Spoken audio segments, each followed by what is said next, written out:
Welcome to the Banker Lamp. Please enjoy the video. You begin by securing your data and power. First, back up your phone to cloud or local storage. Make sure battery is at least 50% or keep it charging.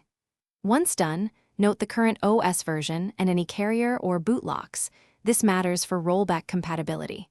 Make sure automatic updates are off and remove SD cards or cases that block ports. These first steps reduce risk and prepare the phone for safe uninstallation of the recent software update. You now run the core removal actions. Start in Settings, locate storage or apps to identify the update package, then clear data and cache to force removal.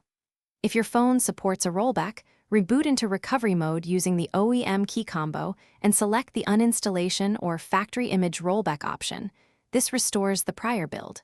For advanced rollback, enable USB debugging, connect an authorized PC, and use ADB or the manufacturer tool to flash the previous image. You finish by rebooting and confirming the OS version in About Phone.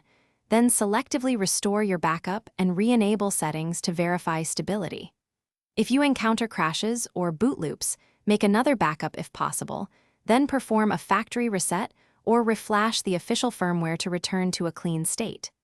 If the device fails to boot or is bricked, keep the original firmware and contact OEM support.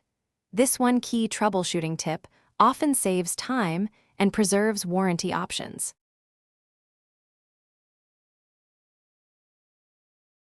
Thanks for watching. If this was helpful, leave a like and consider subscribing. See you next time.